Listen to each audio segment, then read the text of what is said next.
I woke up on Thanksgiving morning to a dead silence. My son and his wife had flown off to the Cayman Islands on my dime. On my husband's walnut table, a little note. "Mom, don't you bother. We've arranged a surprise getaway, but this trip just isn't for you. You stay home and rest." I read those words, and a strange icy chill spread through my chest. It wasn't pain. No, it was clarity. I brewed a strong pot of tea, sat there among my husband's legacy, and for the first time in 4 years, I let myself face the heart of the matter. I wasn't family. I was an uncredited investor, and when I opened his old wooden chest and found the blue folder he'd left me, I knew one thing for sure. The show was about to have its final curtain. At 66 years old, I, Laura Jensen from Denver, thought I knew all there was to know about family and sacrifice. But my story, well, it really began the day I realized that love could be itemized on a receipt and that a promise to my late husband could become the most powerful weapon of all. If this story touches your heart, I hope you'll share it with someone who needs to hear it. Knowing these stories are heard is the biggest motivation to keep on telling them. Sunday. For most folks, it's a day of rest, of church, of long, lazy lunches with family. For me, Sunday was a day of reflection, of quiet rituals I used to hold on to the last few pieces of a different life. The mornings in Denver usually start with a bit of a dry, cold snap, but that day, the October sun was streaming through the sheer white curtains, carrying a kind of false warmth, promising a beautiful day. I'd been up since before the sun, a habit that just sticks with you after a career as a nurse, my body still tuned to the rhythm of long-gone night shifts.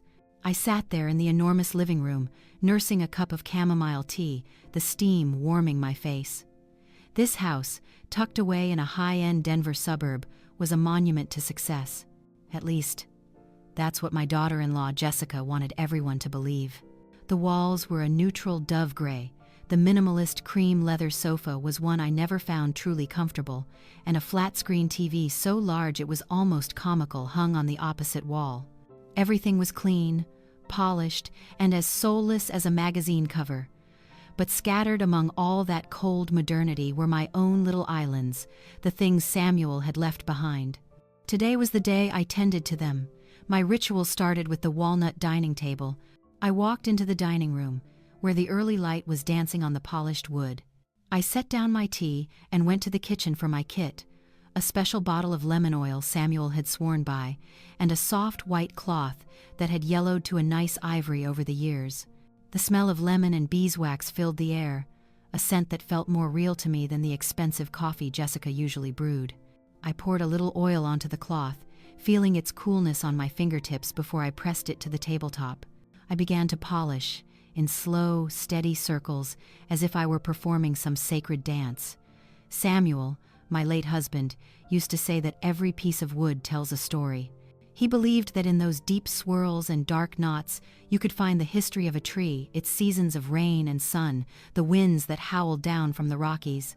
And when he, with his skilled hands and patient heart, turned that rough lumber into a work of art, he wrote our own story right into it. This table, it wasn't just a piece of furniture.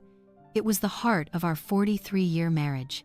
My own narration played in my head, an old film only I ever watched. "Samuel," I whispered into the quiet room, "do you remember the day we brought it home?" The memory came flooding back, as vivid as yesterday. It was in our little house in Wash Park, not grand like this place, but cozy and filled to the brim with laughter. Daniel was just 10, struggling with his math homework on our rickety kitchen table. Samuel, his face dusted with sawdust and his eyes sparkling with pride, had wrestled the table through the narrow doorway with the help of 2 friends. I'd stood there, my hand over my mouth, tears welling up.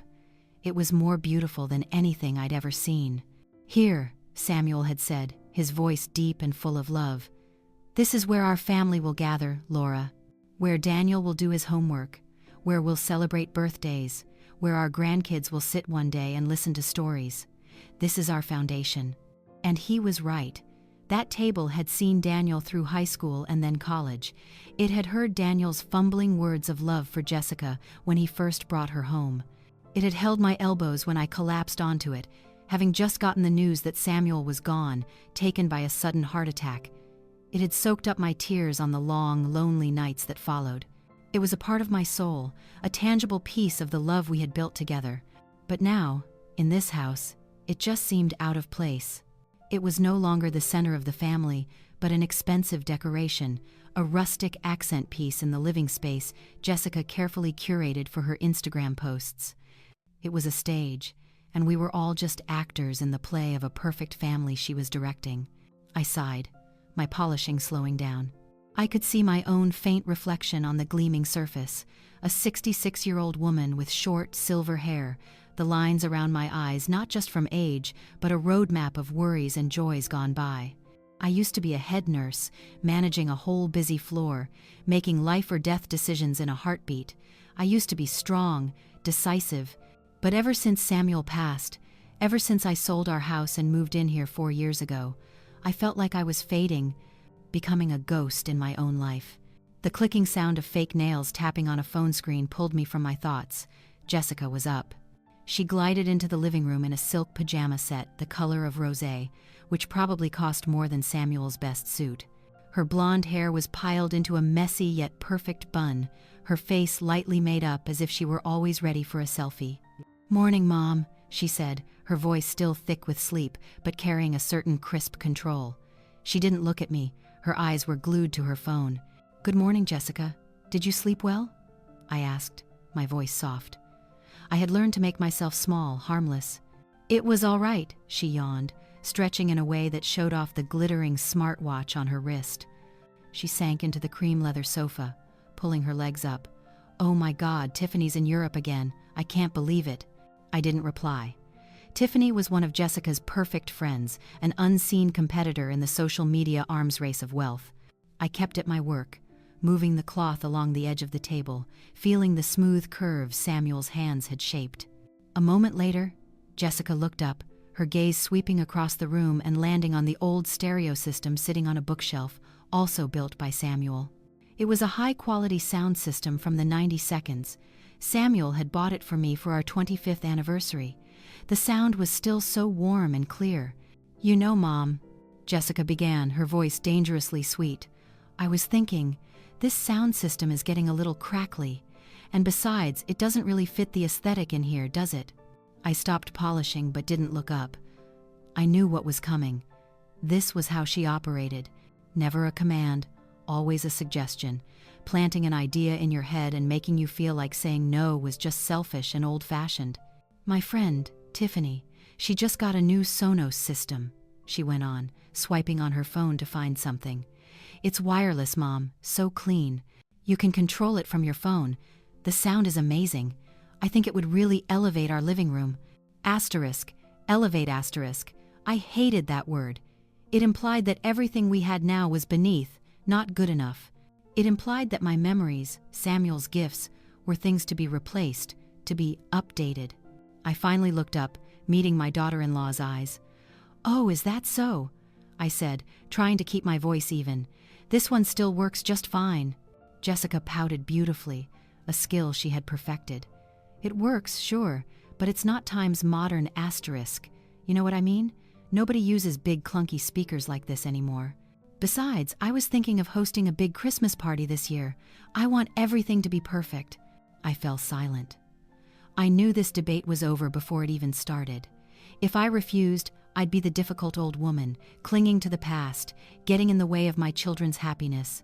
If I agreed, I'd once again dip into my savings to buy another cold piece of technology, and Samuel's stereo would be banished to the basement to collect dust next to the other relics that were no longer in style. "I'll look into it," I said quietly, and it was a surrender. Jessica beamed, a triumphant smile. "Thanks, Mom, you're the best," she said, and immediately went back to her phone, the conversation over, the matter settled. She had gotten what she wanted. I turned back to the table, but the scent of lemon oil seemed to have vanished, leaving only a hollow feeling. I was polishing a relic in a museum that no one visited. I had spent my whole life taking care of others, my patients, my husband, my son. I always thought that when I got old, someone would be there to take care of me. But I was wrong. I wasn't being cared for. I was being used. The afternoon passed in a quiet haze. I made a simple lunch, but Jessica said she was on a diet and just made a kale smoothie. My grandson, Leo, was out with friends. I ate alone, at the very table I had just polished, feeling more solitary than ever. That evening, Daniel came home. I could always tell his mood just by the sound of the key in the lock.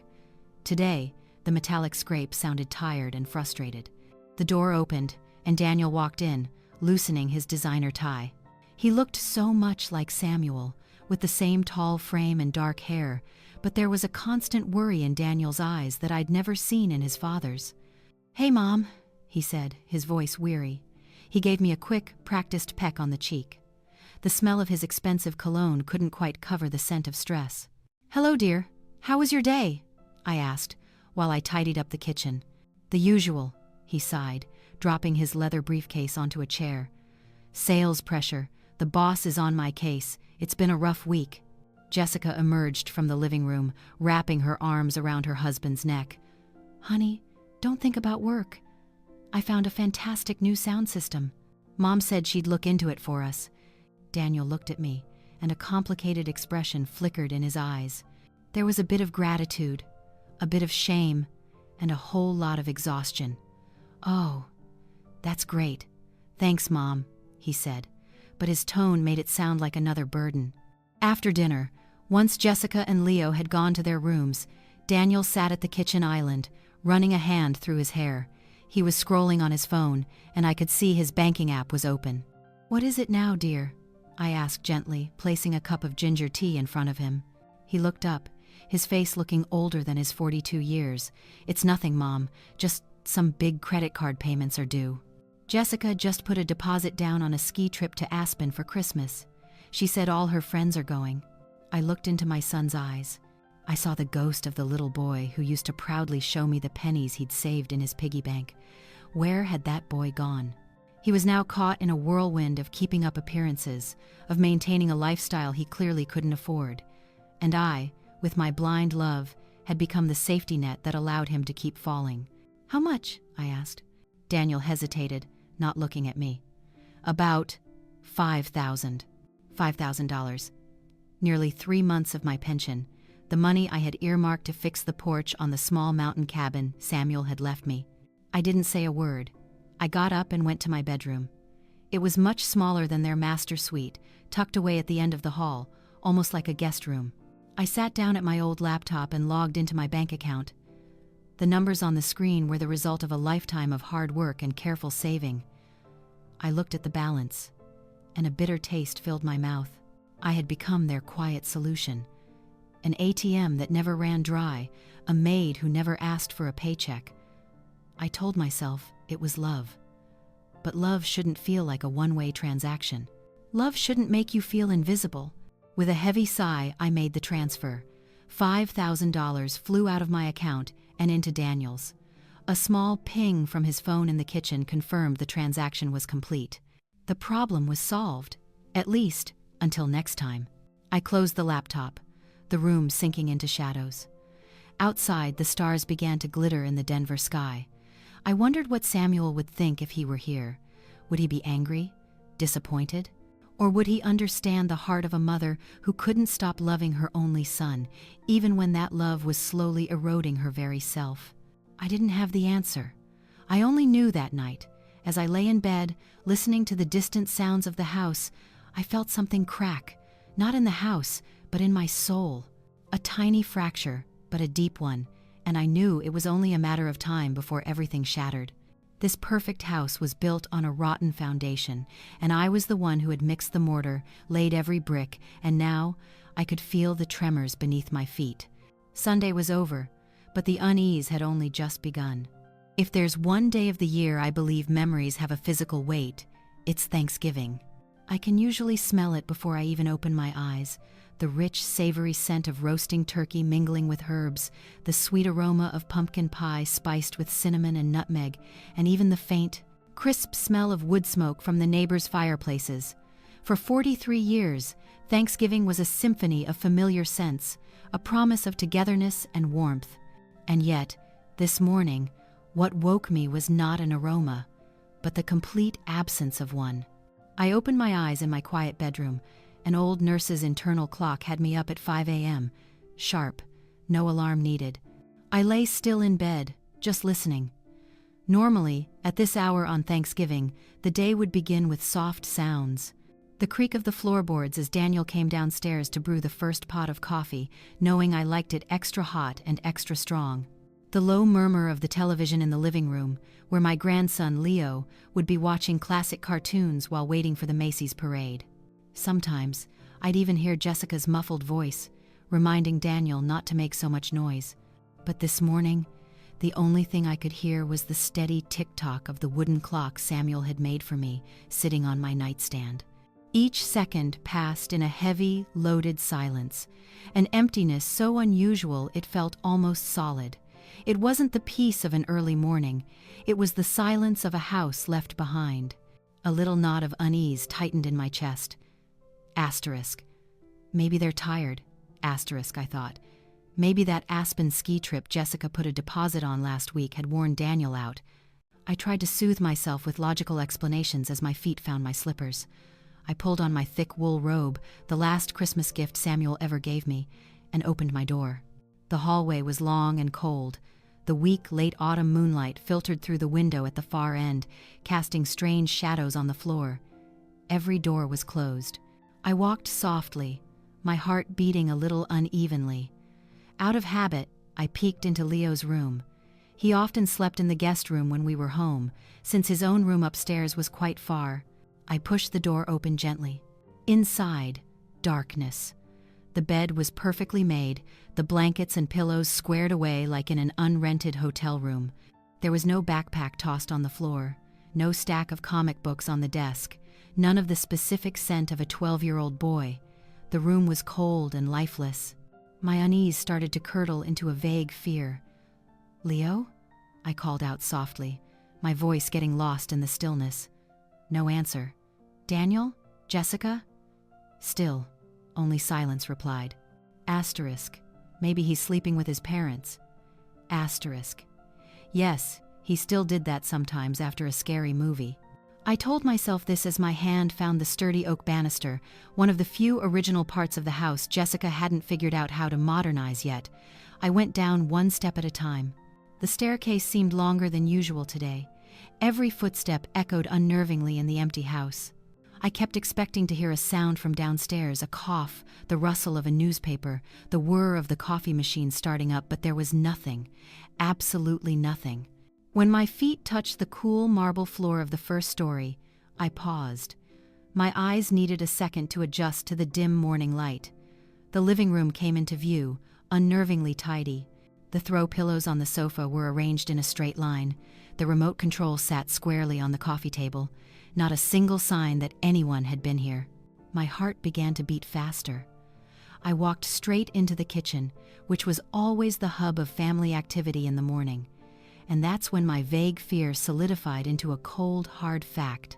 The kitchen was spotless, too spotless. On Thanksgiving morning, the counters should have been covered with ingredients: potatoes waiting to be peeled, a bowl of flour for pie crusts, the containers of spices I'd set out the night before. But now, the black granite countertops reflected the dim light, without a single crumb or misplaced item. My hand, trembling slightly, reached out to touch the coffee machine. Stone cold. Daniel hadn't made coffee. And then, my eyes caught something even colder than the coffee maker. Through the large window that looked out onto the front yard, I had a clear view of the driveway. Both familiar parking spots were empty. Daniel's black SUV, the one I had helped him make a significant down payment on, was gone. Jessica's white convertible, the birthday present she'd bought for herself after a hard month at work, the same month I'd had to pay off her credit card bill, was also gone. All that was left were two dark oil stains on the concrete, like ghosts of a presence that was no longer there. My head was spinning. Where could they have gone at 5 a.m. on Thanksgiving Day? An emergency? But why hadn't anyone called me? My phone was still on my nightstand, silent. I spun around, about to run back upstairs to check it, but then a small, colorful object on the refrigerator door stopped me in my tracks. It was a little ceramic turkey magnet that Leo had made in school last year. His painting was clumsy, the colors all smeared together, but I loved it. It was one of the few truly genuine things in this house. And tucked under that ceramic turkey was a piece of paper, folded in fourths. I walked towards it, feeling like I was walking on thin ice. My hands, the hands of a nurse that had once held a needle steady in the most stressful situations, were now shaking as I pulled the note free. It was the expensive, cream-colored stationery that Jessica loved, with a faint scent of lavender. I unfolded it. Her handwriting, perfectly round and flawless like everything else about her, stared up at me. "Mom." It started simply enough, but in this context, the word felt so foreign. We decided to do something spontaneous for the kids. A trip to the Cayman Islands. We've been planning it for a few weeks, but wanted to keep it a secret to surprise Leo. Our flight leaves super early. We didn't want to wake you. The Cayman Islands. The name echoed in my head like a strange bell. I'd never been there. I wasn't even sure where it was on a map. I read on, my throat suddenly dry. "We know you wouldn't enjoy the long, noisy flight, so we left you here to rest. Besides, all that travel isn't good for your knees. Please, enjoy the quiet and have a little vacation for yourself. We'll be back in 7 days. Love, J&D." I read the letter once, then a second time, then a third. Each time, the words seemed to get sharper, cutting into me. Asterisk, we decided. Asterisk, not a word of consultation. Asterisk, we know you wouldn't enjoy it. Asterisk, a condescending assumption, as if they knew me better than I knew myself. Asterisk, not good for your knees. Asterisk, that fake concern was what hurt the most. They had turned my weakness, the physical pains of old age, into the perfect excuse for their own selfishness. I stood there, in the cold kitchen, holding that piece of paper. I thought I would cry. I thought I would collapse, that my chest would seize up in unbearable pain. But no. Strangely, not a single tear fell. Instead, a terrifying calm washed over me. The initial shock faded, replaced by a brutal, unforgiving clarity.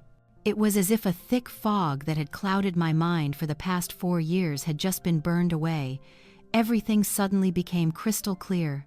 The sweet words, the half-hearted gestures of concern, the times they called me a blessing, it was all a performance. And I, in my loneliness after Samuel's death, in my desperate need to belong to a family, had been a willing and enthusiastic audience, applauding their every act. My hand tightened around the note. I didn't feel pain anymore. I felt anger, a slow burning, cold anger, not the screaming kind, but the kind with the power to incinerate everything in its path. And then, as a final twist of the knife from fate, the phone I always kept in my robe pocket buzzed. Not a call, a notification. I pulled it out, a stupid little flicker of hope in my heart that it was a text from Daniel, that there had been some mistake. But no, it was a notification from Instagram. My thumb, almost on its own, slid to unlock the screen. And there it was, illuminated, the very thing mentioned in the letter. A photograph, Jessica, Daniel, and Leo, standing on a beach of fine white sand. Behind them, the turquoise water was impossibly clear. The sky was a cloudless blue. They were all in swimsuits, looking tanned and healthy, wearing the biggest, brightest smiles I had ever seen. Daniel had his arm around Jessica, and Leo was making a peace sign with his fingers. They looked so happy, perfect, a dream family. And beneath the picture was the caption Jessica had written, probably while sitting in the airport lounge, or maybe even right after they landed in paradise. Surprise Thanksgiving getaway. Nothing is more precious than family time. Feeling so blessed. And underneath that, her favorite hashtags: number family first, number blessed, number Cayman Islands, number making memories. Asterisk, family first. Asterisk. I stared at the screen, at their happy faces, then looked around my empty house. The contrast was so ironic, so cruel. I was not part of that family. I was merely the sponsor for the memories they were making. I was the invisible foundation they were standing on to take their perfect pictures. I turned off the phone screen. The cold anger inside me was now tempered, hardened like steel. I was no longer a lonely, pitiful old woman. I was a woman who had been pushed to her limit. I walked to Samuel's dining table. I placed Jessica's note on the polished wood. Then, I placed the phone with their picture right beside it. Two pieces of evidence of betrayal, lying side by side on the legacy of true love. I sat down in the chair where Samuel used to sit. The dawn was beginning to break, painting the eastern sky pink. A new day was beginning. A Thanksgiving I would never, ever forget. Anger, it's a lot like a fever. There's the initial searing heat, and then comes this strange, quiet period after it breaks. By the time the sun was truly streaming through the windows, that burning rage inside me had cooled and hardened into a purpose as clear and cold as ice. I didn't feel hurt anymore. I felt liberated. Jessica's note wasn't an insult. It was a key. Their photograph wasn't a betrayal. It was a map, showing me the way out of a maze I had helped build myself. I stood up from the dining table, my back straighter than it had been a few hours ago. I brewed a pot of strong Earl Grey tea, the rich bergamot scent filling the void in the kitchen. I didn't need Daniel's coffee anymore. I needed my own clarity. With the hot cup in my hand, I began a journey back in time, a post-mortem of the last 4 lost years.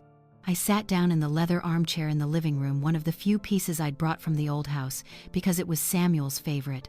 I closed my eyes, and the memories started to roll. 4 years ago, in a lawyer's office.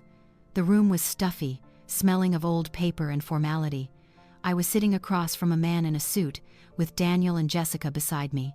We had just finalized the sale of our house in Wash Park, the house that held nearly half a century of my memories. The proceeds were printed on a piece of paper in front of me, a number so large it was frightening. "See, Mom? This is an amazing opportunity," Daniel had said, his voice full of excitement, pointing at a glossy real estate brochure. "Instead of you living all alone in that big old house, we can pool our money, buy a beautiful place in Cherry Creek, a yard for Leo, your own private suite, enough space for everyone." Jessica chimed in, her voice sweet as honey. "You'll never have to be lonely again, Mom. We'll take care of you. We can watch movies together at night, go for walks on the weekends. It'll be like one big, happy family."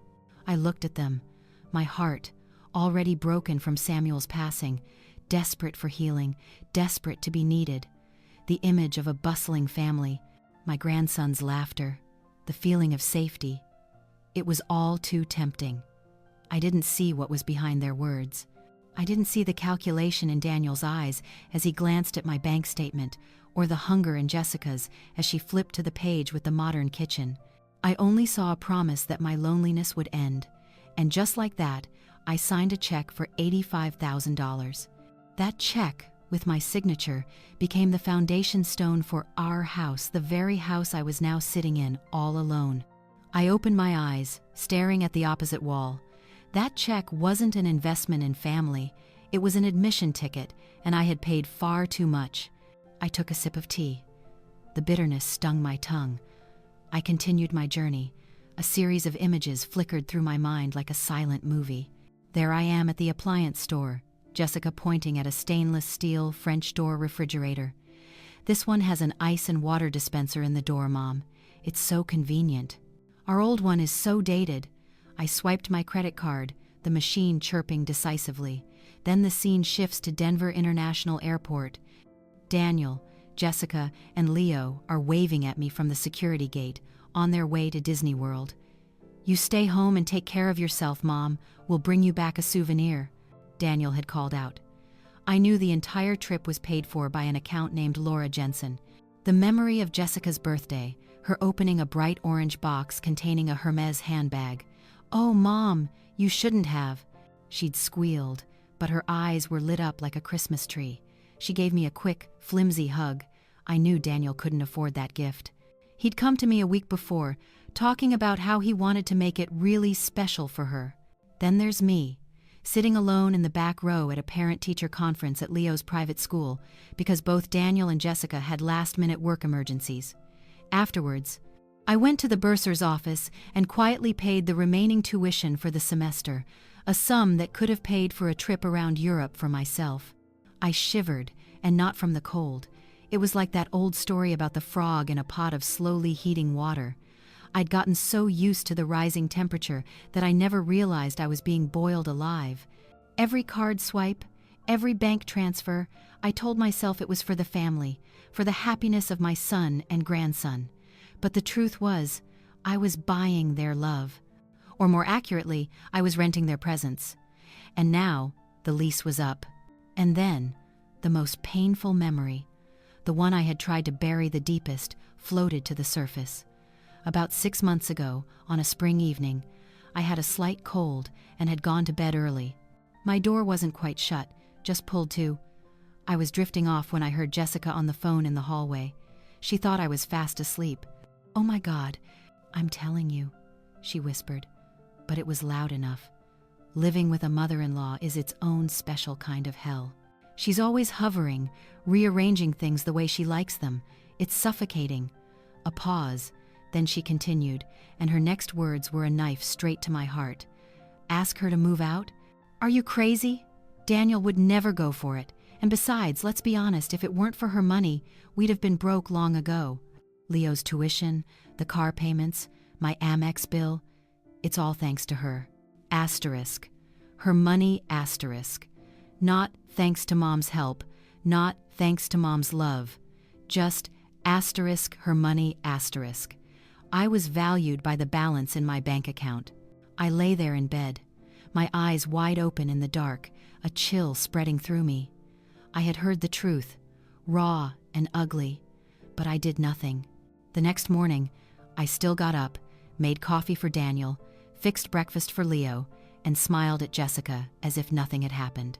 I had chosen denial, chosen the false security of my life over facing the painful truth. The fear of being alone was stronger than the pain of being used. But today was different. Today, the fear of being alone was gone, because I realized I had been alone all along, right here in this very house. The final, most important piece of the puzzle came from a deeper place, from a memory of Samuel. A few months before he passed, he was in his hospital bed, thin and frail, but his eyes were still sharp and clear. Our lawyer had just left. Samuel took my hand, his big carpenter's hands, once so strong and calloused, now so fragile and cool. "Laura," he said quietly, his voice weak but firm, "I know you worry about Daniel. I do too. Our boy is a good man, but he's weak when it comes to Jessica. That girl, she has a bottomless appetite for more." I squeezed his hand, my eyes filling with tears. "Don't say that, honey." "No, you need to hear this," he insisted. "I had Mr. Peterson draw something up. I don't want it to be a weapon between you and your son. Think of it as a safety net. For you." He motioned to a blue folder on the bedside table. "When you feel like you're giving more than you're getting, when you feel like your kindness is being taken for granted, open it. Promise me, you'll use it when you really need to. You deserve to be protected, Laura. Don't ever forget that." I shot up from my chair. That promise, I had almost forgotten. I had tucked that folder away with Samuel's other keepsakes, as if it too were a part of the past. But it wasn't the past. It was my future. I walked quickly, almost running, to the small study Samuel had designed for himself. A peaceful corner of the house Jessica rarely entered because it had too much dark wood. I opened the bottom drawer of his oak desk, and there, lying quietly beneath a stack of old photo albums, was the blue folder. I placed it on the desk, my hand trembling slightly as I opened it. Inside was a perfectly organized file, just like Samuel. He had kept copies of everything: the receipt for the refrigerator, the bill for the sofa, the credit card statements showing my payments for vacations and luxury goods, and right on top, a typed document with our lawyer's signature and a blank line waiting for mine. The title read, "Family Loan Agreement." I sat down and read every single word. Samuel, with his incredible foresight, had created a legal document that turned every major expenditure I made for Daniel's family into a loan. It was drafted cleverly, not to demand repayment, but to establish ownership. My eyes blurred, but this time the tears were of gratitude. Even from beyond the grave, Samuel was protecting me. His love wasn't just empty words, it was action, a well-thought-out plan. I had everything I needed: the proof, the motivation, and a plan. I went to the phone. I don't keep many numbers, so I looked one up online. Professional movers in Denver. A few names popped up. I chose the one with the highest ratings for moving antiques and fragile items. I took a deep breath and I dialed the number. "Hello, A to Z Movers, this is Brenda speaking," a cheerful voice answered. "Hello," I said, and I was surprised by the steadiness in my own voice. "My name is Laura Jensen. I need to schedule a move, as soon as possible, tomorrow morning, if you can." There was a slight pause. "Ma'am, tomorrow is the Friday after Thanksgiving. We can probably make that happen, but there will be a holiday surcharge." "That's not a problem," I said firmly. "I'll pay whatever it costs. I have some very valuable items that will require your most professional crew, especially some handmade wooden furniture." "We understand, ma'am. We have a team that specializes in high-end items. Can I get your address and a general list of what needs to be moved?" I looked around the house. "I'll be moving everything," I said. "Everything." I gave her the address and agreed to the price without a second thought. After I hung up, I felt a powerful surge of energy. I was no longer the victim. I was the one in control. I spent the rest of my Thanksgiving day not cooking, but making lists. I went from room to room with a notepad and pen. Every item I had bought, every appliance I had paid for, was carefully documented. The 85-inch TV, the soon-to-be-ordered Sonos system, the espresso machine, Leo's gaming computer, beds, dressers, lamps, rugs. The list grew longer and longer. And finally, I wrote down the most important items: Samuel's walnut dining table, Samuel's cherrywood bookshelf, Samuel's living room set, Samuel's wooden clock. The quiet that followed the phone call was a different kind of quiet than the one that woke me up that morning. It was no longer the emptiness of abandonment. It was the focused stillness of a war room before a major maneuver. I set the phone down, feeling its weight in my palm, a small tool that had just set a massive machine in motion. A small smile, the first genuine one of the day, touched my lips. It wasn't a smile of happiness, but of acknowledgement. An acknowledgement that the wheels of fate, after being stuck for so long in the mud of my own making, were finally turning again. I stood up. My Earl Grey tea now cold. I didn't need it anymore. The energy coursing through me wasn't from caffeine or external warmth. It was bubbling up from a deep, internal well of determination I thought had run dry long ago. My steps on the hardwood floor were no longer the hesitant shuffle of an old woman. They were firm, deliberate, each one with a clear purpose.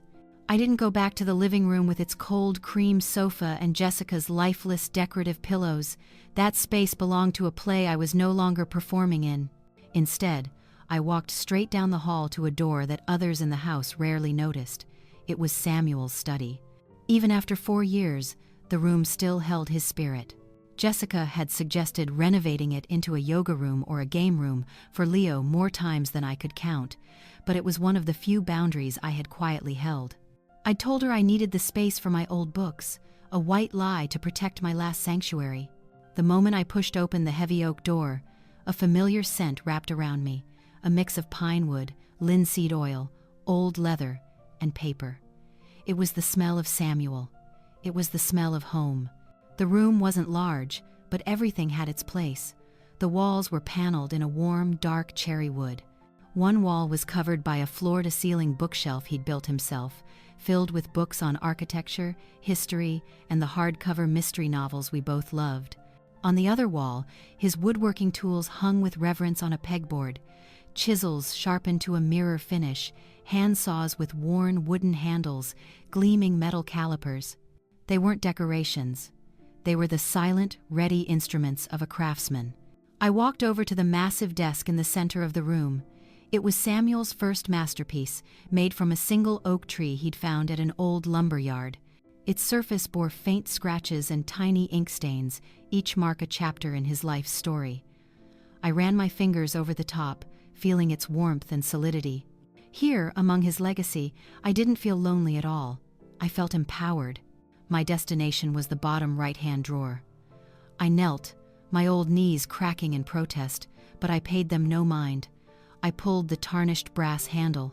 The drawer slid open smoothly on wooden runners Samuel had crafted himself, and there, lying quietly under a stack of old photo albums, was it, the blue folder. I carefully lifted the albums and set them aside. The folder's cover was a bit frayed at the corners, its blue faded with time, but to me, it radiated more power than the most lavishly leather-bound legal document. I placed it on the desk, under the warm glow of the desk lamp. For a moment, I just sat there looking at it, breathing deeply. This wasn't just a stack of papers. This was Samuel's last letter to me, his protective embrace from the great beyond. My hand trembled slightly as I opened the cover. Inside, there was no chaotic mess. Everything was perfectly organized in clear plastic sleeves, neatly labeled in Samuel's tidy handwriting. Receipts, appliances. Receipts, furniture, credit card statements, major purchases. He had saved everything. I flipped through the pages, and each one was a small cut against my own naivety. There it was, the receipt for the 85-inch flat-screen TV, purchased from Best Buy 2 Christmases ago. I remembered that day perfectly. Daniel had said, "Oh, Mom, you don't have to, it's too expensive," while his eyes never left the brilliant screen. Jessica had said, "You're so generous we don't know what to say," but a second later she was already discussing the best place to mount it. I turned the next page, the receipt for the $7,000 cream leather sofa from Crate and Barrel. I remembered going with Jessica to pick it out. She'd sat on dozens of them, complaining one was too firm, another too old-fashioned. When she found this one, she'd looked at me with wide, pleading eyes. "What do you think, Mom? It's perfect, isn't it?" And I, wanting to see my daughter-in-law happy, had nodded and pulled out my card without a second thought. Page after page, the story of my one-sided generosity unfolded. The nearly $1,000 espresso machine, because Daniel needed a good cup of coffee to start his day, last year's ski trip to Aspen. The high-end gaming computer for Leo because all his friends have one.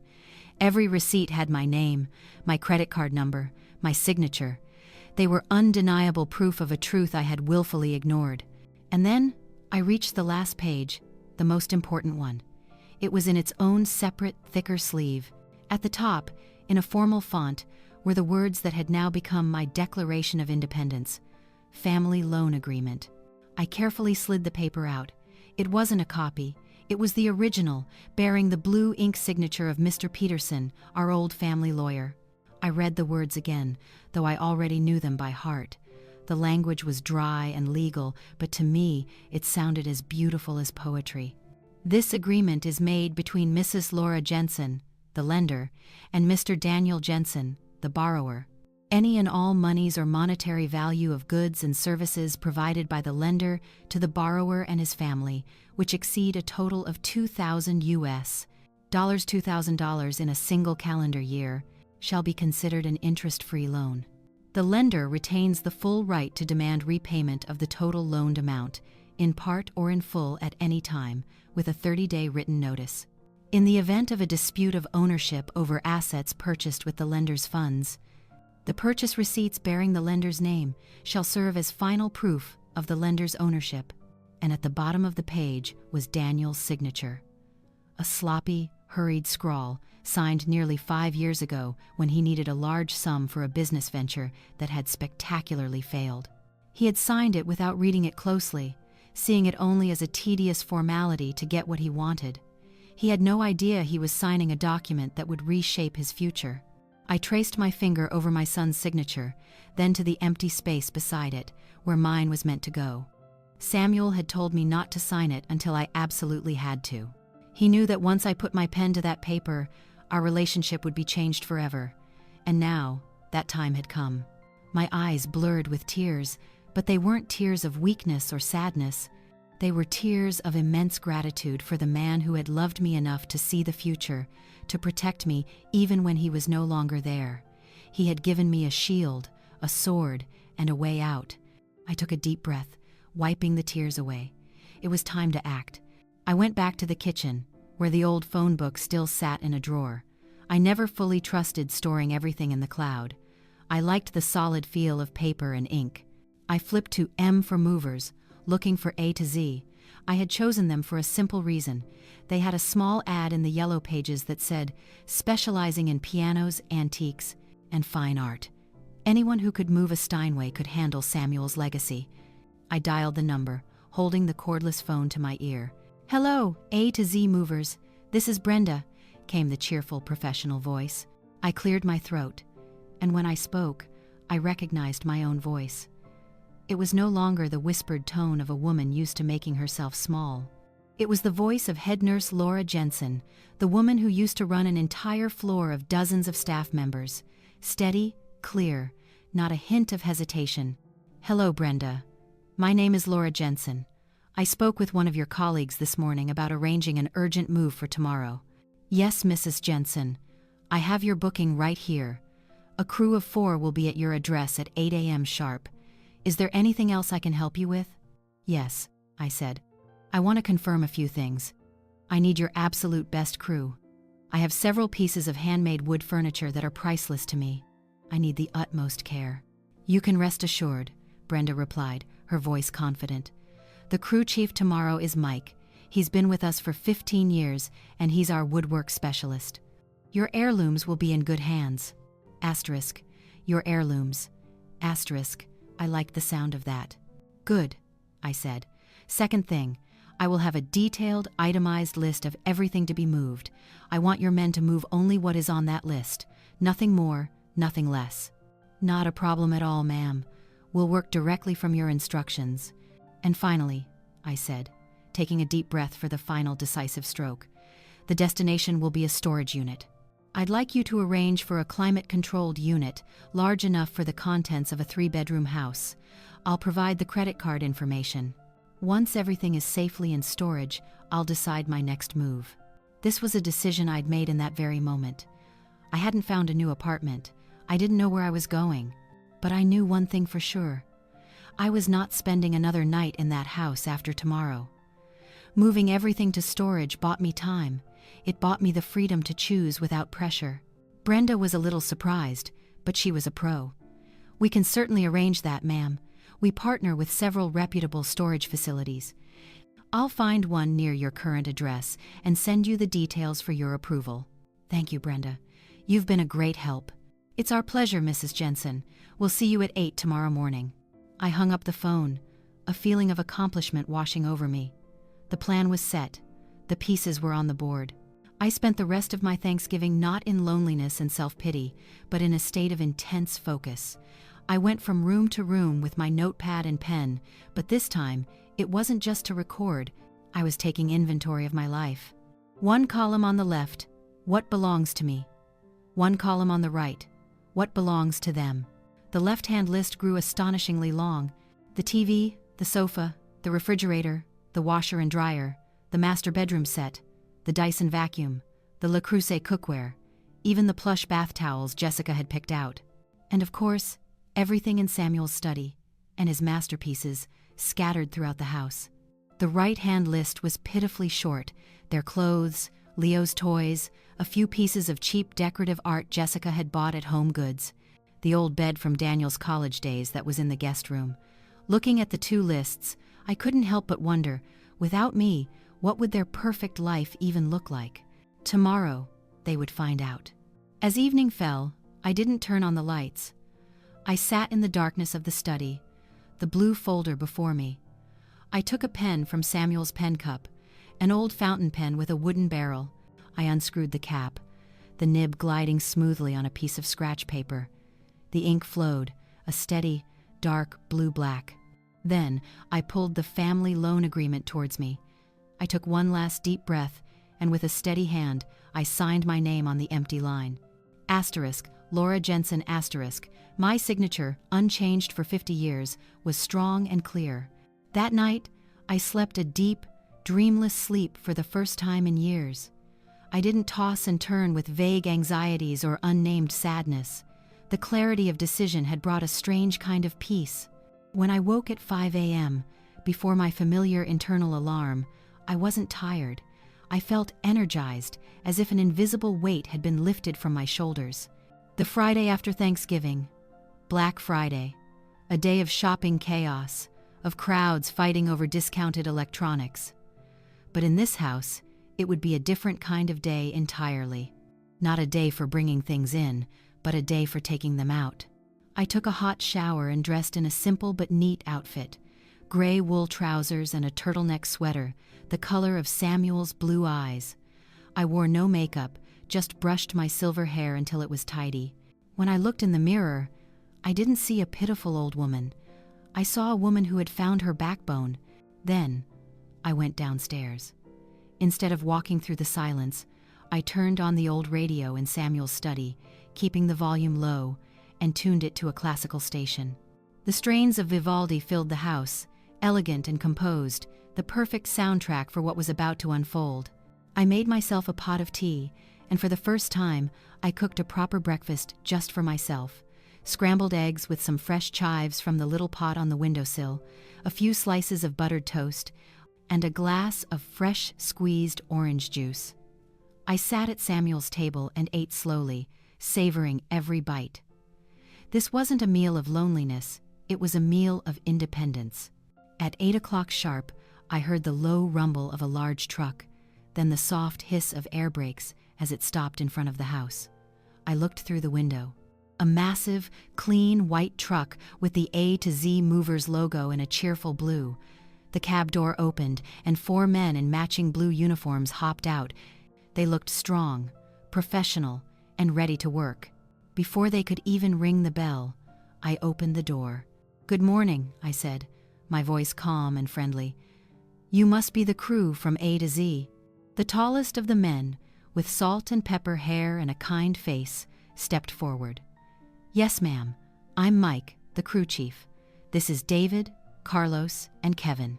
We're here for the Jensen move." "Please come in," I said, stepping back to let them pass. "I've made some hot coffee and there are cookies. I figured you could use the energy today." The 4 men glanced at each other, a flicker of surprise on their faces. They clearly weren't used to this kind of reception. Mike smiled.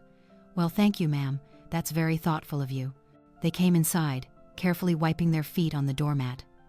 I led them to the kitchen, where I had a large thermos of coffee, ceramic mugs, and a plate of chocolate chip cookies I'd baked on a whim the night before.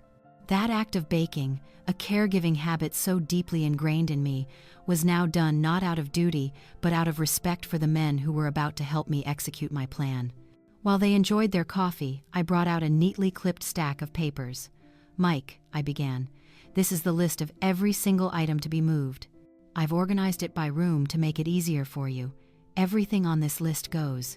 Anything not on this list, I ask that you please leave it." Mike took the papers, his professional eye scanning the first few pages. He raised an eyebrow. "Ma'am, this is a very comprehensive list. It's nearly the whole house." "That's right," I said, offering no further explanation. "And this," I handed him another, smaller packet, "is a list of the most important pieces. They are all handmade wood furniture. I want them wrapped and handled with the highest possible care." Mike nodded, his expression serious. "You have my word. We'll treat them like they belong to our own grandmothers." He turned to his crew. "All right, fellas, drink up. We're starting in the living room. Kevin, Carlos, you're on the TV and electronics. David, you and I will tackle the sofa." And just like that, the moving out began. I sat on a simple wooden chair in the corner of the dining room where I could watch the entire operation. I didn't interfere, didn't give any further direction. I just sat there, a silent observer, holding my list and a pen, checking off each item as it went out the door. The living room was the first to be dissected. Carlos and Kevin, with practiced ease, gently unmounted the 85-inch TV from the wall. They wrapped it in layers of thick moving blankets, securing it with rolls of tape, turning it into a bulky but safe rectangle. The Sonos speakers, the stereo, the Blu-ray player, all were disconnected, their cables neatly coiled and placed in boxes labeled "Living Room," "Electronics." Meanwhile, Mike and David wrestled with the cream leather sofa. It was big and heavy, a monster of luxury. They had to pivot and tilt it through the corners, communicating in short, clipped commands. "Lift a little. To the right. Watch the wall." When they finally got it through the front door and onto a dolly, the living room suddenly looked twice as big and shockingly empty. The coffee table, end tables, lamps, and bookshelves soon followed. With every item that crossed the threshold, I felt a weight being lifted. That TV wasn't joy, it was the price of approval. That sofa wasn't comfort, it was a reminder of indulgence. They were just things, but they had tied me down with invisible strings of obligation and expectation. Now, those strings were being cut, one by one. Next was the kitchen. Carlos opened the French door refrigerator. "Ma'am, there's a lot of food in here." "Just put it all on the counter," I said calmly. "They can deal with it when they get back." They began to empty it. Cartons of milk, trays of eggs, jars of condiments, containers of leftovers, all of it was piled in a chaotic mound on the granite. A surreal portrait of a life abruptly interrupted. Once the fridge was empty, they unplugged it and carefully wheeled it out, leaving a dark, dusty space on the floor. The microwave, the espresso machine, the Vitamix blender, the KitchenAid mixer, all the symbols of a modern, convenient kitchen vanished one by one. The process was like a perfectly choreographed ballet. Mike's team worked efficiently, quietly, and with a deep sense of respect. They didn't ask nosy questions or make comments. They just did their jobs. And then, they moved on to the items on my special list. When Mike and David approached Samuel's dining table, their demeanor changed. The efficiency was replaced by an almost sacred reverence. "All right," Mike said to David, his voice lower. "No rushing this one. We're using the velvet blankets and the specialty wrap." They didn't flip it or drag it. They got on their knees, inspecting each leg, looking at the joints. Then they carefully slid soft, padded blankets underneath, wrapping the entire tabletop and edges as if they were swaddling a newborn. They used plastic wrap over the blankets to hold them in place, ensuring not a single corner could be bumped. The two younger movers, Kevin and Carlos, came to help. It took all four of them to safely lift the table and carry it to the truck. I watched, my heart swelling. This wasn't just a table being moved. This was the soul of our home, the legacy of our love, being rescued from a place that no longer deserved it. One of the younger movers, Kevin, came back in and said to me, his voice full of admiration, "Ma'am, whoever made these pieces was a true artist. I've never seen dovetail joints that clean." A single tear rolled down my cheek, but it was a tear of pride. "He was the love of my life," I said softly, and the young man nodded as if he understood completely. The bookshelf, the chairs, and finally, Samuel's tall grandfather clock all received the same special treatment. As they carefully removed the pendulum and weights, the familiar tick-tock that had been the heartbeat of my life for so many years suddenly stopped. The house fell into a complete, final silence. By midday, the job was nearly done. The truck was packed, holding two parallel worlds, a world of soulless luxury goods and a world of warm, handmade treasures filled with memories. The house now looked like an empty shell. Bare walls showed lighter patches where pictures had once hung. The floors bore the indentations of where furniture had stood for years. The sunlight streamed in, highlighting the dust motes dancing in the air. It wasn't a home anymore. It was just an architectural space. Mike came in, wiping sweat from his brow. "We're all done, ma'am. Everything on the list is on the truck. Would you like to do a final walkthrough?" "That won't be necessary, Mike. I trust you," I said. I got up, went to my purse, and took out a wad of cash. I gave each man a generous tip. They were surprised and tried to refuse, but I insisted. "You worked very hard, and more importantly, you treated my husband's things with respect. That's priceless to me." They finally accepted with mumbled thanks. As they were about to leave, I performed my final act in this house. I walked into the kitchen, where the pile of food still sat on the counter. I took Jessica's note and placed it neatly in the middle. Next to it, I laid my house keys, the whole set for the gate, the front door, and the back. I didn't need them anymore. I walked out the front door for the last time without looking back. I took a deep breath of the crisp November air. The sky was clear and blue.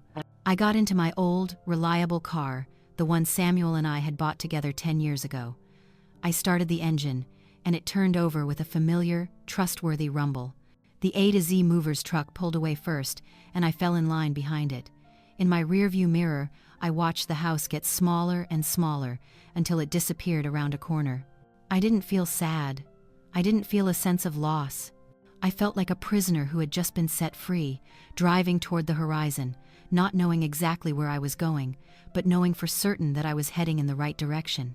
Our little convoy, the giant truck leading and my old sedan following, made its way through the familiar streets of Cherry Creek. I looked at the massive houses, the perfectly manicured lawns, the luxury cars parked in the driveways. I had always felt like an outsider here, a supporting character in a glossy movie. But today, driving away from it, I felt no envy or bitterness. I just felt a profound sense of relief, as if I had just shed an ill-fitting, uncomfortable costume. We didn't go far. The storage facility Brenda had arranged for me was in a clean industrial park, only about a 15-minute drive away. It was called Guardian Storage, a name that felt fittingly secure. A manager was waiting for us when we arrived. The paperwork was quick. I signed the rental agreement and paid for the first 3 months. He handed me an electronic key fob and led us to the unit. It was bigger than I had imagined. A tall, deep, rectangular box, clean and smelling faintly of new paint. The climate control system hummed softly, maintaining a cool, steady temperature. "This'll keep your wood furniture from warping," Mike told me with an approving nod. His team worked for another hour, carefully unloading everything from the truck into the storage unit. They were like professional Tetris players, arranging the furniture scientifically to maximize the space. Samuel's pieces were placed in the very back, carefully covered with canvas tarps. The modern furniture belonging to Jessica and Daniel was stacked closer to the front. When everything was in its place, Mike handed me a detailed inventory sheet. "It's all here, Mrs. Jensen," he said, holding out his hand. "It was a pleasure working for you." I shook his hand firmly. "Thank you, Mike. Thank all of you." As the A to Z truck drove away, I stood alone in front of the open storage unit. I looked inside.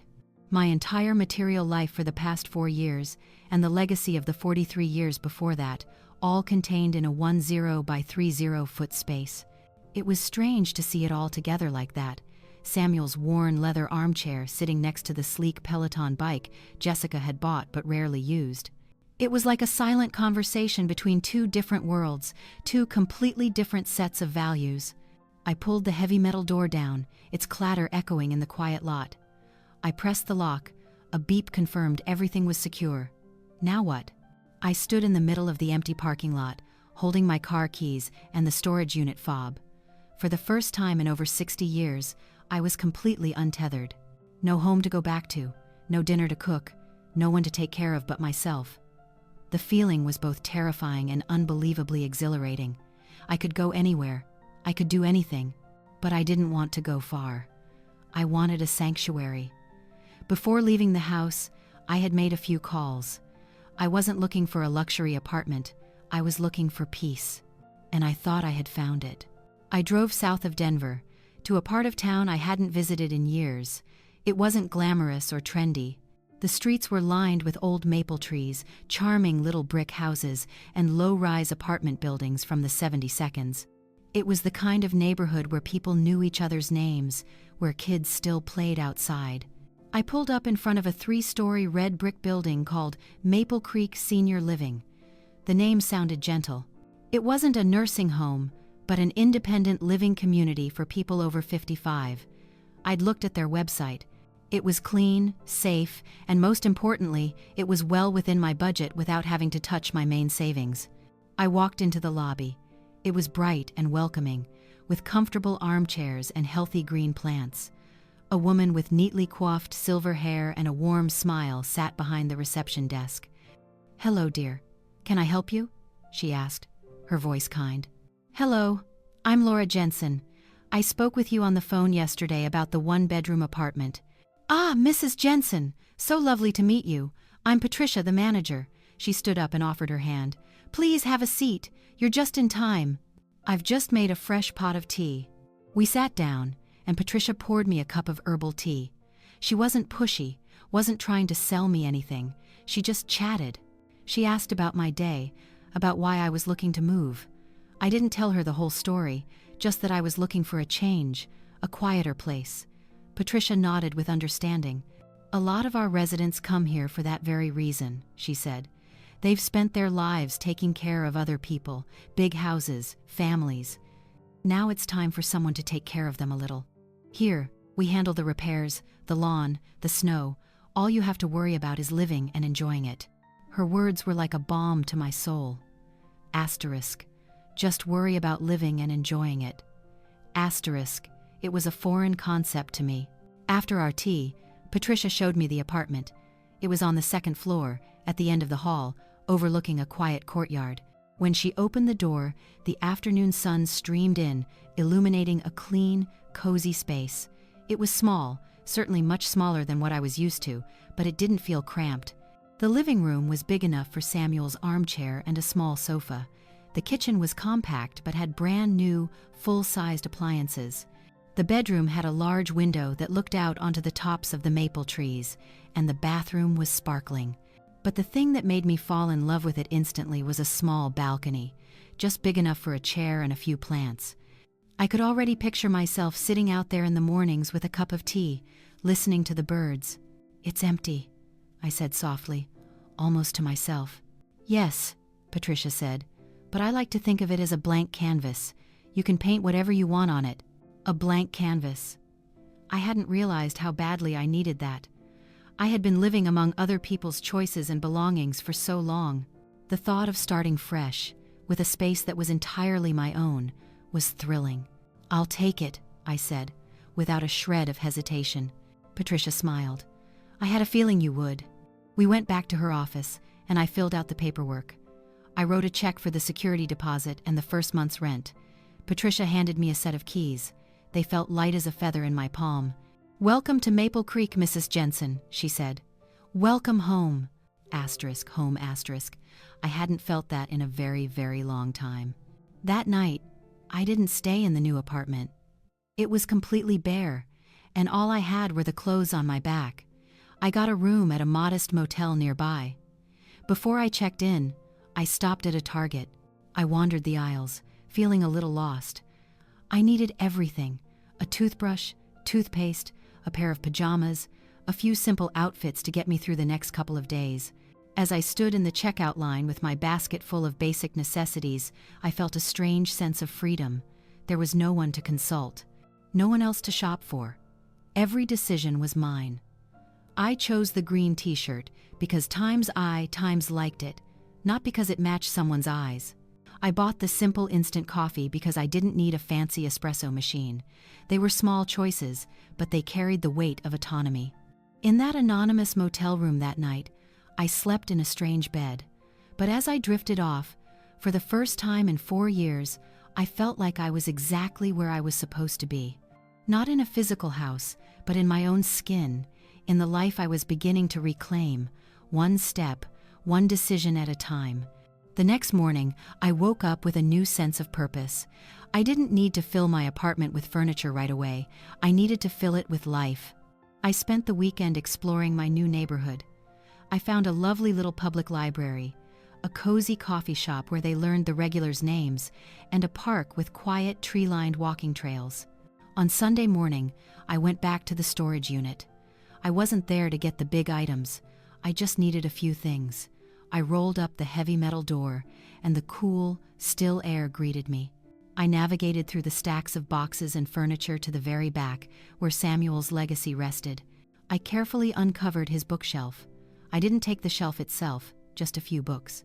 The worn copy of The Great Gatsby we had read together, a collection of Robert Frost's poetry, his first woodworking manual. Then I found a box labeled Personal Items, Samuel. Inside, I found his favorite coffee mug, his old wind-up alarm clock, and most importantly, the silver frame holding our wedding photograph. In the picture, we were so young, full of hope and love, looking straight at the camera as if we could conquer the world. I brought those small, precious items back to my empty apartment. I set the books on the windowsill. I put our wedding picture on the kitchen counter. I placed the alarm clock on the floor in the bedroom. The apartment was still mostly empty, but it wasn't soulless anymore. It had a heart. It had a story. And then, as I was plugging in the alarm clock, I heard a soft knock at the door. I was surprised. Who could possibly know I was here? I opened the door, and a woman about my age, with a curly mane of platinum hair and sparkling blue eyes behind a pair of glasses, stood there smiling. She was holding a dish covered in aluminum foil. "Hi there," she said, her voice cheerful and a little husky. "I'm Brenda from 2B down the hall. Patricia said we had a new neighbor. So I brought over some of my lasagna as a welcome. Hope you like Italian." I was stunned for a moment by the simple, unprompted kindness. "Oh," I stammered. "You didn't have to do that. Thank you so much." "It's no trouble at all," Brenda said, her eyes peeking past me into my empty apartment. "Well, you're quite the minimalist, aren't you? Can I come in? I promise I won't stay long." I laughed, a real, unforced laugh. "Of course, please, come in. I'm just still in the process of moving in." Brenda stepped inside and placed the lasagna on the counter, right next to my wedding photo. She looked at the picture, then at me, and a look of understanding passed over her face. "He looks like a good man," she said softly. "Yes," I replied, a lump forming in my throat. "He was the best." "I get it," Brenda said. "My Frank passed 3 years ago. It's why I moved here. Sometimes a new space and a fresh start are exactly what you need." We stood there in silence for a moment, two strangers connected by a shared loss and a new beginning. "It's a good place," Brenda continued, breaking the quiet. "The people are friendly, but they also respect your privacy. There's a book club on Tuesdays, watercolor class on Thursdays. You should join us." "I'll think about it," I said. And for the first time, I actually meant it. After Brenda left, I sat on the floor by myself and ate her lasagna right out of the foil dish. It was the most delicious thing I had eaten in years. Not because of the recipe, but because it was seasoned with kindness and human connection, things that money could never, ever buy. Peace, after living in a storm for so long, feels as fragile as the first thin layer of ice on a pond in early winter. I had 5 days in my own quiet oasis, 5 days that passed like a gentle dream. I woke up to birdsong instead of unspoken demands.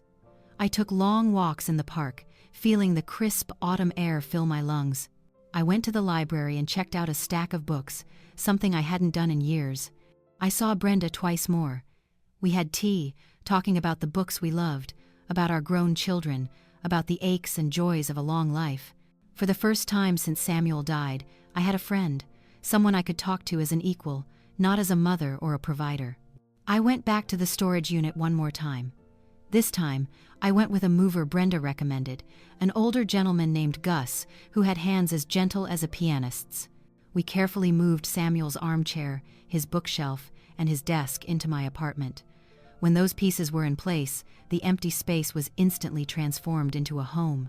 It was the perfect blend of past and present, of memory and hope. I spent an entire afternoon arranging my books on the shelves, running my fingers over the familiar spines like I was greeting old friends. My apartment, though small, now had a soul. It was mine. And then, on Wednesday evening, exactly 1 week after I had left, the thin ice of my peace began to crack. The storm I knew was coming had finally found me. I was in my kitchen, fixing myself a simple dinner, a pan-seared piece of salmon, and some roasted asparagus. I was humming along to a jazz tune on my little radio, feeling completely content. That's when my cell phone, whose existence I had nearly forgotten, began to ring frantically on the kitchen counter. It didn't just ring, it vibrated violently, skittering across the granite, an invasive, jarring sound. It startled me so much I nearly dropped the pan. I stared at the brightly lit screen. "Daniel," the name flashed over and over, like an emergency signal. I let it ring. The ringing was long, persistent, and full of urgency. After about a minute, it stopped, leaving a tense silence in its wake. But just a few seconds later, it started again, this time displaying "Jessica." The phone's tone seemed even shriller, more demanding. I turned off the stove and calmly wiped my hands on a towel. I didn't feel panic. I didn't feel guilt. I just felt a cold curiosity. They were home. They had walked into the empty shell. The curtain was rising on the next act. I poured myself a glass of water, and while the phone continued its racket, I walked out onto my balcony. Night had fallen, and the lights in the courtyard were on, casting a soft, gentle glow. I sat down in the small wicker chair I had just bought, breathing in the cool evening air. I could hear laughter from another apartment, the sound of a TV from somewhere else, the normal sounds of life. After Jessica's call also went to voicemail, the phone was silent for a few minutes. Then, it began to buzz with a relentless barrage of text messages, one short ping after another. I still sat there. I was in no hurry. The storm could rage outside, but in my little oasis, the skies were clear.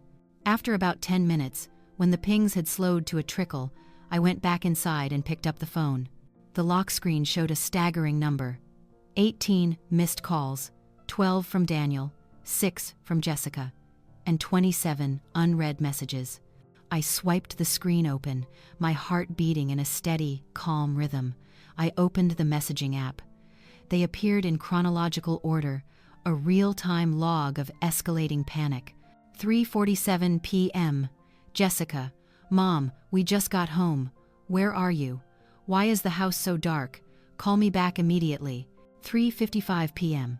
Jessica, Mom, this isn't funny. What happened to the house? Everything is gone. 4:02 p.m. Daniel, Mom, please pick up. We've been robbed. The burglars took everything. I'm calling the police. Are you safe? 4:10 p.m. Daniel, where are you? You're not in your room. I'm getting really worried. Were you kidnapped? I had to let out a small laugh at that last one. Kidnapped? Their imaginations were running wild. Panic had short-circuited their ability to think logically. What kind of burglar takes a bulky sofa and a refrigerator full of food? The next messages grew more frantic. 4:25 p.m. Jessica, oh my God, Daniel, they took the washer and dryer. Our dirty laundry from the trip is still in the basket. 4:40 p.m. Daniel, Mom, the police are here. They're asking if you have any enemies. Mom, please answer. Your silence is making this worse. 5:05 p.m. Jessica, Laura, I know you're reading these messages. What did you do? What did you do with our things? Ah, the shift in address. No longer, Mom. Now it was Laura. The mask had slipped. I skimmed the rest of the messages, a litany of accusations, pleas, and empty threats. Then, I switched to my voicemail. I put the phone on speaker and set it on the table. The first voice was Daniel's, strained with panic. Mom, it's me, Daniel. Mom, something terrible has happened. Someone broke in and took everything. Everything! Do you understand? The TV, the sofa, Dad's furniture. Where are you?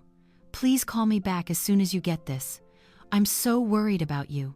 The next voice was Jessica's, high-pitched and seething with an anger barely hidden beneath a layer of fake concern. Mom, the police are asking some very strange questions. They want to know about our financial situation. Where were you to let this happen? You were supposed to be here watching the house. My fault, of course. It always was.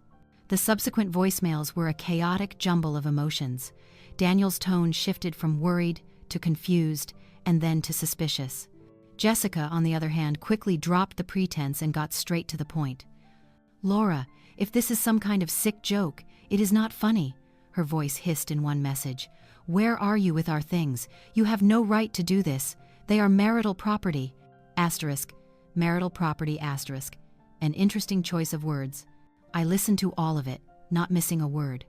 I heard their confusion, their anger, and most importantly, I heard their helplessness. They were so used to me being the solution, the fixer of all problems. Now, I was the problem, and they had no idea what to do. After listening to the last message, I calmly deleted them all.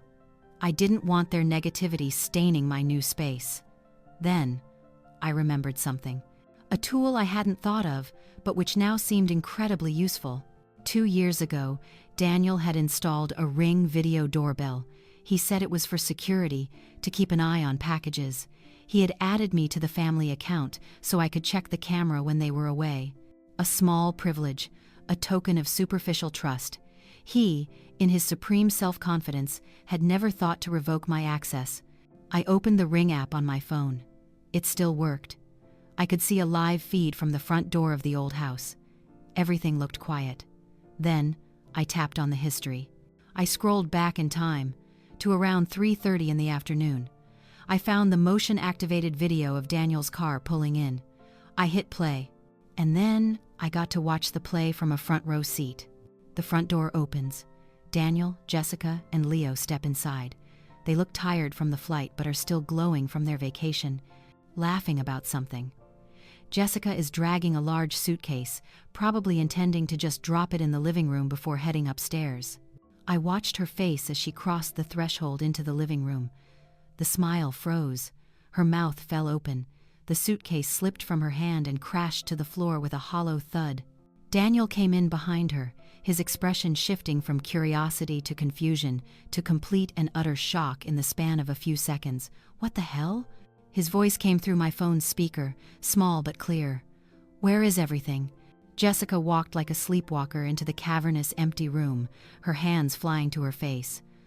"The sofa, the TV, the table, it's all gone." I saw Daniel rush into the kitchen. I heard his muffled shout. "The fridge! Jessica, they even took the refrigerator!" Leo, sensing his parents' panic, started to cry. He clung to Jessica's leg, asking over and over what was wrong. I watched as Jessica pulled out her phone with trembling hands, probably to call 911. I watched as Daniel paced back and forth like a caged animal, his hands on his head, looking around helplessly as if the furniture might just reappear. I didn't feel a sense of triumph. I just felt a strange detachment, as if I were watching a movie about strangers. Their distress couldn't touch me anymore. There was an invisible wall of glass between us now, a wall built of their own deceit and empty promises. I fast-forwarded through the part where the police arrived. I saw 2 officers walk in, their faces grim. I saw Daniel and Jessica talking to them, gesturing wildly at the empty spaces. I could just imagine the conversation. What was stolen? Asterisk, everything. Asterisk, any signs of forced entry? Asterisk, no. Asterisk, do you have any suspects? And I was certain their answer would be, asterisk, our mother. She's missing. Asterisk. I watched until the police left. Daniel and Jessica were sitting on the bare floor of the living room because there was nowhere else to sit. Jessica had her head in her hands. Daniel was staring at his phone, probably trying to call me again. I closed the video. That was enough. I had seen what I needed to see. I went back to my now cold dinner, but I wasn't hungry anymore. I just felt a profound, deep quiet. The storm didn't blow over in one night. It just paused, gathering strength for a more ferocious assault.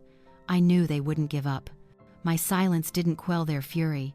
It just added fuel to the fire. For the next 2 days, my phone was a constant barrage of calls and texts, but the tone had shifted. The initial panic had given way to direct accusations and vague legal threats. I didn't answer. I spent that time fortifying my own position. I went to the bank and got detailed statements for all my major transactions over the last 4 years. I reorganized Samuel's blue folder, putting the receipts in perfect order, highlighting the most significant expenditures. I was preparing for war, not with weapons, but with the undeniable truth of black ink on white paper. Brenda, my new friend, became an invaluable ally. When I told her a carefully edited version of the story, she just nodded with a knowing look in her eyes. "Sometimes," she said, "you have to burn a few bridges just to keep yourself from crossing back over to a place that's no good for you." Her simple, profound words gave me strength. And then, on Friday afternoon, exactly 1 week after my departure, the knock I had been waiting for finally came. It wasn't a friendly knock. It was firm, loud, and authoritative. 3 sharp, official raps on the door. I was sitting in Samuel's armchair, reading a novel, but I didn't jump. I was ready. I calmly put my book down, carefully marking my page. I walked to the door and looked through the peephole. 2 men in dark blue police uniforms stood in the hallway. One was young, maybe in his early 30s, with a serious expression. The other was older, his hair graying at the temples, with the tired but patient eyes of a man who has seen it all. I took a deep breath, not of anxiety, but of resolve. Then I opened the door with a polite smile. "Good afternoon, officers. How can I help you?" The younger officer spoke first, a small notebook in his hand. "Good afternoon, ma'am. Are you Laura Jensen?" "Yes, I am." "Ma'am, we're here at the request of your son, Mr. Daniel Jensen, and his wife, Jessica Jensen. They've filed a report regarding a major property theft from their residence. They believe you may have information pertinent to the investigation." Asterisk, pertinent information. Asterisk, such a gentle way to put it. "Oh, I see," I said, my voice perfectly calm. "Well then, please, come in. I've just made a fresh pot of tea. I'm sure you could use a cup." The two officers exchanged a surprised glance. They were probably expecting a confrontation, tears, or denials. They were not expecting an invitation for tea. The older officer offered a small smile. "Well, that's very kind of you. Thank you." I led them into my living room, where the scent of old wood and paper mingled with the faint aroma of jasmine tea. I invited them to sit on the small sofa, a sturdy second-hand piece I'd just acquired, while I went to the kitchen.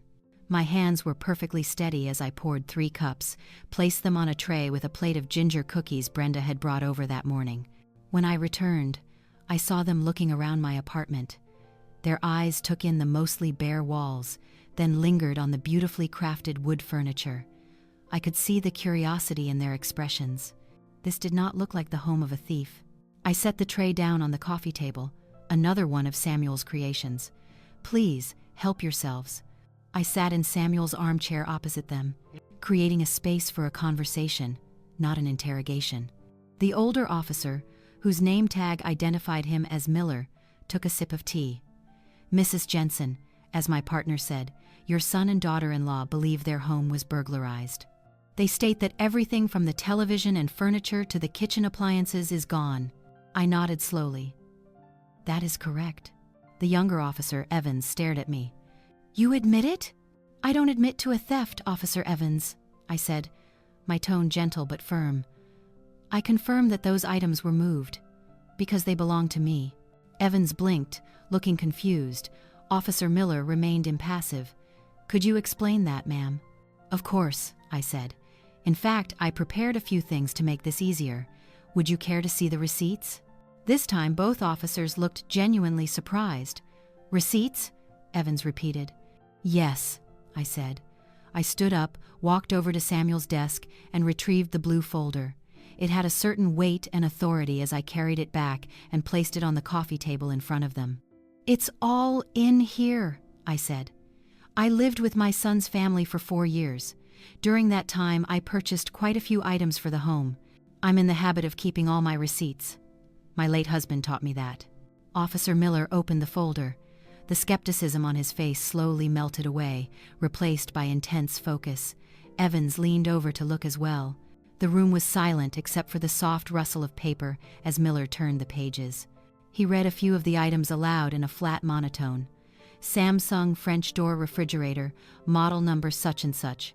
Price $3,200. Paid with Visa ending in 4,578. Cardholder Laura Jensen. LG 85-inch OLED television. Price $5,500. Paid with American Express. Cardholder Laura Jensen." He kept turning pages. "Italian leather sofa, crate and barrel. Price $7,150. Alienware gaming computer, Dell. Price $2,800. Aspen Academy private school tuition. Fall semester. Paid in full. $12,000. The longer he read, the more Officer Evans's brow furrowed, while Officer Miller's expression shifted from focus to something that looked almost like sympathy. He looked up at me, a newfound respect in his eyes. "Ma'am," he said, his voice now a little softer, "this is a very thorough collection of records, but can you tell us why you suddenly decided to move out and take everything with you?" This was the moment of truth. I looked Officer Miller straight in the eye, and I told him the story, without embellishment or drama. "I woke up on Thanksgiving morning to an empty house," I began. "My son, his wife, and my grandson had flown to the Cayman Islands without a word to me. They left a note saying they thought I wouldn't enjoy the long flight." Officer Evans's expression softened. Officer Miller let out a quiet sigh. "That note," I continued, "made me realize a few things. I realized I wasn't a member of their family. I was a utility. So, I decided it was time for me to make a life of my own, and when I left, I simply took what belonged to me. Silence. The ticking of Samuel's wooden clock on the bookshelf seemed to grow louder. Finally, Officer Miller closed the folder. Mrs. Jensen, based on what you've shown us, I don't see any criminal activity here. Legally, the property belongs to the person who purchased it. You have clear proof of ownership. You are well within your rights. I thought as much, I said, but I wanted to be sure everything was transparent. But her son insisted his house was robbed, Evans interjected, still a bit lost. I imagine it feels that way to him, I replied. When you get used to having everything for free, facing the fact that it was never really yours to begin with can feel a lot like being robbed. Officer Miller stood up, and Evans followed suit. Well, ma'am, I think we have everything we need. Thank you for your time, and for the tea. He extended his hand, and I shook it. My personal advice would be to consider a restraining order if they continue to harass you. I'll keep that in mind, officer. Thank you. I walked them to the door, and just as I opened it, the play reached its dramatic climax. Daniel and Jessica were standing in the hallway. They had obviously followed the police car. Jessica's face was flushed with anger, and Daniel looked pale and distraught. The moment they saw me and the officers, they rushed forward. Officers! Jessica cried, her voice shrill. You found her! What did she do with our things? Where did she hide them? Officer Miller calmly held up a hand. Ma'am, please calm down. We've spoken with your husband's mother. She is not times my mother, Jessica shrieked. She's a thief. Ma'am, Officer Miller said, his voice hardening. Your mother-in-law has provided extensive documentation, including receipts and bank statements, proving she purchased every item that was removed from your home. Legally, they are her property. There was no theft. Jessica's mouth fell open. She looked from Officer Miller to me, then to Daniel, as if searching for support. But it was our home. She lived with us. They were gifts. A gift requires intent, ma'am, Officer Miller said. In this case, it appears to have been a living arrangement, and when that arrangement ended, Mrs. Jensen was entitled to her property.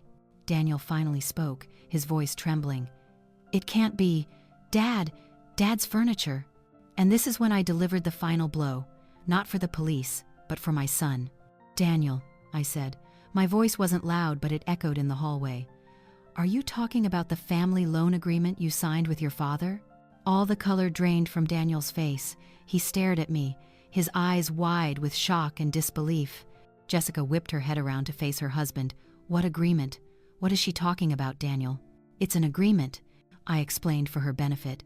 That stipulates that everything I purchased for your family would be considered my property until its value was paid back in full. Daniel signed it 5 years ago. No, Daniel stammered. Mom, you can't. I can, and I have, I said. Your father knew this day might come.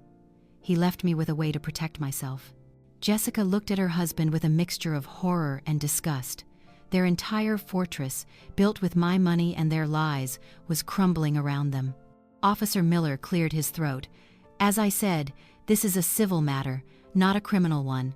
We'll be noting in our report that the issue is resolved. Have a good evening. With that, he and Evans turned and walked toward the elevator, leaving the three of us in a tense, echoing silence. Daniel couldn't look at me. He stared at the floor, his shoulders slumped in defeat. Jessica just glared at me, her eyes burning with a new, impotent hatred. I looked at them one last time. I felt no pity. I felt no anger. I felt nothing at all. I hope you had a nice vacation in the Caymans, I said softly. Then I stepped back into my apartment and gently closed the door. The click of the lock was firm and final. I leaned against the door, listening.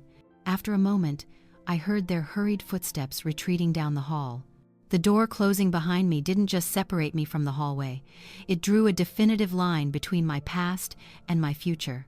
I stood with my back against it for a long moment, listening to my own heartbeat settle into a steady rhythm. I didn't hear any shouting or banging, just silence. They were gone, having taken their defeat and humiliation with them. I thought that would be the end of it. I thought that after the truth was laid so bare, with the law as a witness, they would understand and retreat. I had underestimated their audacity, or perhaps their desperation. 3 weeks later, a letter arrived. Not a normal letter. It came by certified mail, and I had to sign for it. The envelope was thick and stiff, bearing the seal of the Denver County Civil Court in the top left corner. My hand was perfectly steady as I opened it. I had been half expecting this. Inside was a stapled set of documents. At the top, in bold, clear type, summons to appear. Asterisk, Daniel Jensen and Jessica Jensen versus Laura Jensen, asterisk. They weren't suing me for theft anymore. This time the charge was intentional infliction of emotional distress and financial damages, and they were demanding $25,000. I read through the allegations, written in dry legalese. They claimed my sudden and malicious actions had plunged them into a state of severe mental crisis, causing them suffering, anxiety, and humiliation. They even included a list of financial damages, which included the cost of a new refrigerator, the expense of eating out because they had no kitchen, and even the cost of psychological therapy. Jessica claimed she needed to overcome the trauma. I set the papers down on my kitchen counter, next to my half-finished cup of tea. It was an absolute farce. They had masterfully painted themselves as the victims, but I didn't feel angry. I just felt a deep weariness with their games. The court date was set for a Tuesday morning in mid-December. Brenda offered to come with me, but I declined. "This is something I have to finish myself," I told her. I didn't hire a lawyer. Samuel had left me the perfect weapon. I didn't need anyone else to fight my battles for me. I spent the days leading up to the hearing preparing. I made certified copies of every single receipt.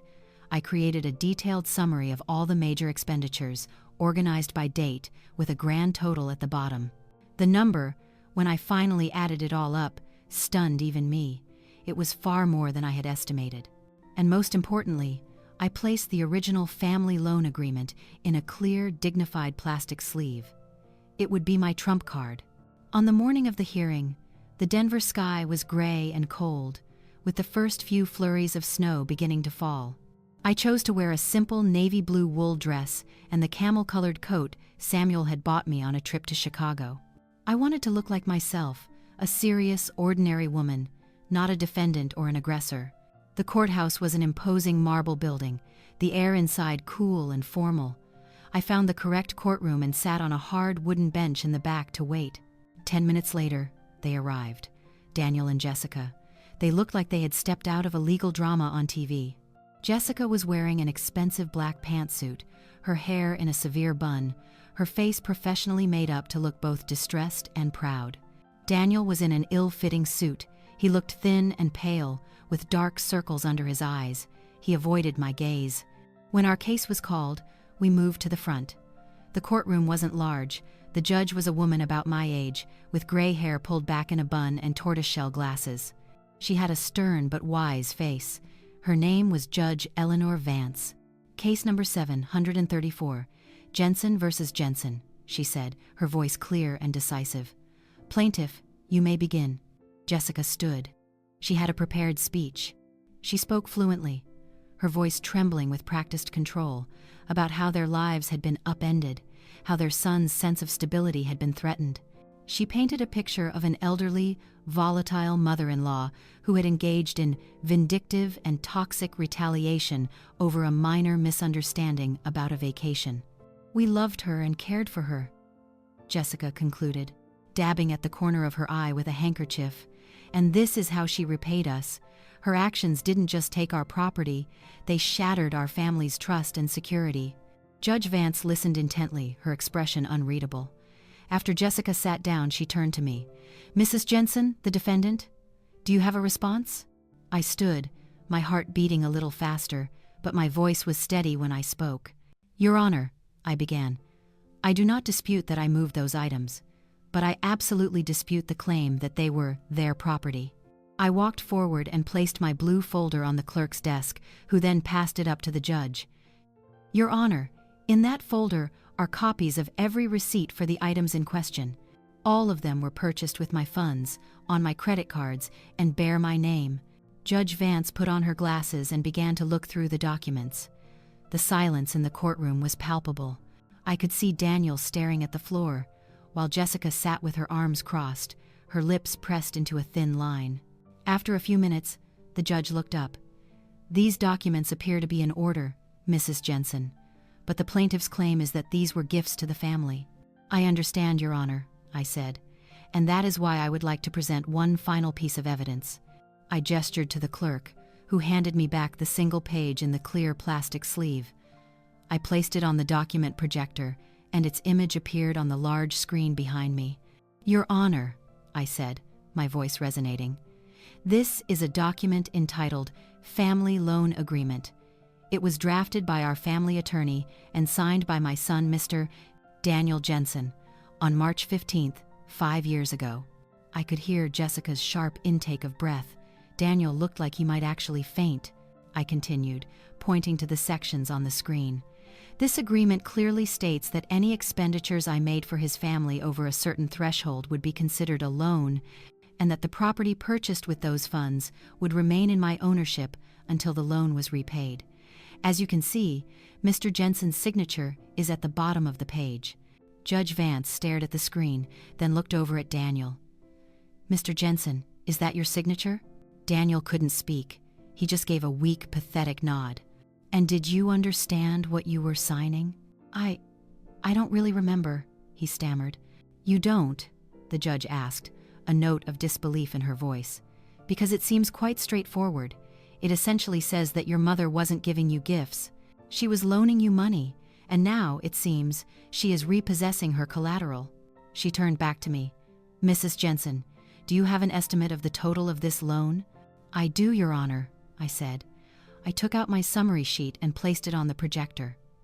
"Over the past 4 years, not including the down payment on the house, the total for goods, services, and cash I provided to their family comes to $172,450.32. A collective gasp went through the few people in the gallery. Jessica looked as if she'd been struck by lightning. Judge Vance looked at the number on the screen, then back at the couple. Her stern expression was now tinged with disappointment.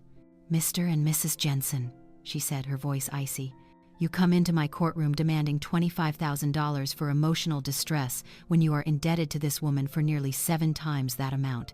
Do you see the irony here?" No one answered. She picked up her gavel. "This lawsuit is not just without merit. It is a flagrant abuse of the court system. The plaintiff's claim is dismissed with prejudice." She brought the gavel down with a sharp, final times crack asterisk. But she wasn't done. She looked directly at me. "Mrs. Jensen, based on this agreement, you would be well within your rights to file a countersuit for the debt owed. This court would certainly entertain that motion, should you choose to pursue it."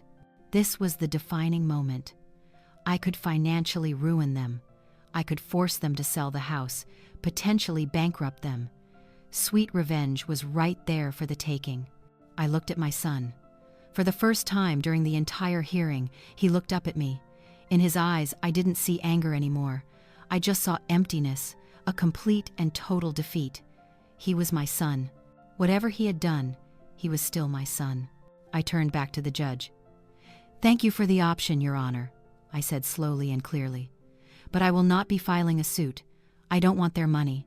I paused for a beat, letting the words sink in. I just wanted my life back, and today I believe I have gotten it. Judge Vance looked at me for a long moment, and for a split second, I saw a small, respectful smile touch her lips. "Court is adjourned," she declared. I gathered my papers, my hands steady. As I turned to leave, I walked past their table. Jessica wouldn't look at me, staring blankly into space. But Daniel whispered one word, so quietly I almost didn't hear it. "Mom." I stopped, but I didn't turn around. "I'm sorry." I stood still for a second, then continued walking without a word. That apology, it had come too late and at too high a price. I walked out of the courtroom, down the marble hallway, and pushed open the heavy doors into the cold day. The sky had cleared a little. The snow had stopped, and a few weak rays of sun were fighting their way through the clouds.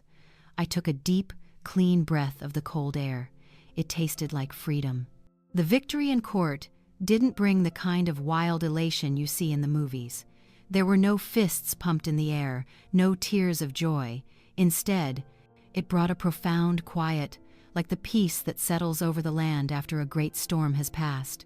Trees may be down, the landscape may be altered, but the air is clean and the ground feels solid again.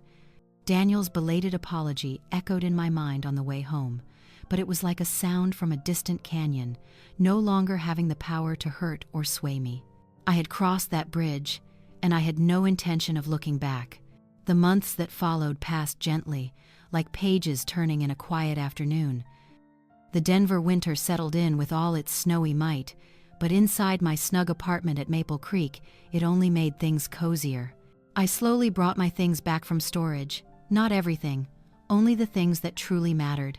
The oak bed Samuel had built for us, the dining set where my family had once gathered, and of course, his leather armchair, which took pride of place by the living room window. I sold the rest, the giant TV, the fancy kitchen gadgets, the cream leather sofa. The money I made didn't go to more shopping. I put it into a safe investment account, a rainy day fund for my own future. My apartment wasn't luxurious, but it was a home. Every object told a story, and it was my story. My life found a new rhythm, one of choice, not obligation. Tuesday mornings were for Brenda's book club. We'd gather in the common room with hot tea and homemade cookies, having lively debates about characters in mystery novels. Thursday afternoons were for watercolor class. I discovered I had a small talent for capturing the light on flower petals.